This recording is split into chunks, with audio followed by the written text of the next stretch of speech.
Goeiemôre almal, wees gegroet in die wonderlike naam van Jesus op hierdie geseënde maandagoggend en baie dankie vir die voorreg wat ek het om hierdie week saam met julle te kan begin rondom die lieflike woord van Jesus Christus. Nou voor ek vandag se woord bedien, wil ek net vir julle sê, ek gaan nog 'n paar dae kans gee vir almal om te kan stem en dan sal ek 'n finale besluit maak deur die loop van die week. Maar ons gaan aan met ons reeks oor vyande in ons lewens. En van Vrydag af het ek 'n bietjie begin praat oor goetjies wat ook 'n vriend in jou lewe kan wees, maar ook so 'n vyand. Nou vandag sin, wel ek het dit eintlik weggegee Vrydag, maar vandag sin is gedagtes. My boetie en sussie, ek is seker julle gaan sê, eina. Want ja, gedagtes kan 'n vriend wees. Hoe kan hy 'n vriend wees?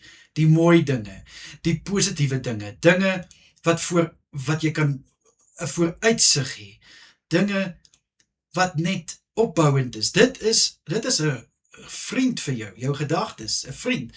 Maar hier kom die groot probleem. Wanneer jou gedagtes mik na dinge wat negatief is, dinge wat morbied is, dinge wat nog nie eens gebeur het nie, maar jy's al klaar so opgewerk, so opgetens. Daai gedagtes is 'n vyand, my boetie en sussie. Want daai gedagtes roof jou eintlik. Dit roof jou van die mooi wat voorlê. Dit roof jou van dinge wat soveel beter is, soveel mooier is. Maar ongelukkig word ons so gelykvorm aan hierdie wêreldse gedagtes, aan die wêreldse denkwyse. En dis hoekom Paulus so hard en duidelik dit stel in Romeine 12 vers 2, dat word nie gelykvorm aan die wêreld nie, maar vernuwe julle denke. My boetie en sussie, dit is uiters belangrik dat ons denkwyse op 'n plek moet kry, op 'n vlak moet kry, waar daar nie meer plek is vir negatiewe gedagtes nie, waar daar nie meer plek is vir gedagtes wat net heeltemal die teenoorgestelde is van positiewe gedagtes en opbouende gedagtes nie. Ek meen, in Kolossense 3 vers 2 staan daar, bedink die dinge wat daar bo is. Nou, hoekom juist daar bo? Want in die hemel is daar nie plek vir negatiewe gedagtes nie. Daar's nie plek vir dinge wat jy aan dink, wat jou depressief maak en wat jou opstres nie. Nee, maar ongelukkig in die wêreld maak ons so depressief, maak ons dink aan dinge wat nie eens gebeur het, of dalk nie eens gaan gebeur, en ek is seker almal van julle het al in 'n situasie gekom, en dan oordink jy daai situasie so, jy dink vir hom so deur, jy het skoon kopseer, jy depressief jouself eintlik basies, en net om dan later te besef, maar weet jy wat, dit was so onnodig, want dit het toe nie eens so uitgespeel nie. Om die waarheid te sê, dit het dalk heeltemal die teenoorgestelde uitgespeel. En my boetie en sussie, dit is wat ons moet regtig begin waak teen. Ons moet waak teen, want dit is wat die vyand doen. Hy sit hierdie gedagtes in jou kop, want hy wil nie hê jy moet positief dink nie. Hy wil hê jy moet afbreekende gedagtes hê. Hy wil hê jy moet daai minderwaardigheidsgedagtes hê. Hy haat dit as daar positiwiteit in jou is. Maar ek kan vir jou een ding sê, die gees van God is so sterk, dat dit kan enige negatiewe gedagte oorkom. Ek kan uit my eie lewe uitgetuig, daar's tye wat ek myself bevind, dan dink ek aan 'n situasie en ek word so negatief.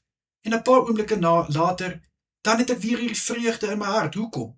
Want ek het my gedagtes gerig op positiewe dinge, al is dit iets kleins, al is dit 'n liedjie waarna jy luister, al is dit soos ietsie inspirerend wat jy lees. Die klein goedjies, my boetie en sussie, die klein goedjies maak jou positief. Net soos die klein goedjies jou negatief kan maak.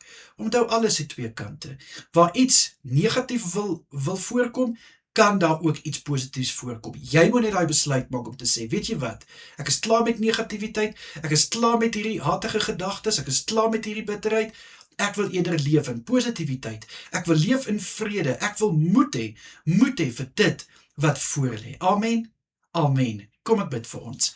Vader, ek dra my boetie en sussie op. Elke een van ons bevind ons baie keer op 'n plek waar ons so negatief voel, waar ons net voel, liewe Here, ek kan nie aan iets positiefs dink nie. Maar Vader, in die woord is daar soveel voorbeelde van positiwiteit. Daar is net soveel wat in u woord opgesluit is, wat ons kan vat, en wat ons gedagtes vul met vreugde en met vooruitsig. Here, ek bid, laat elke een van ons fokus daarop, om ons gedagtes te rig na dinge wat bo is, om ons gedagtes te vernuwe, klaar te maak met hierdie gelykvorming van die wêreld, asseblief Here, in Jesus Christus naam. Amen en amen.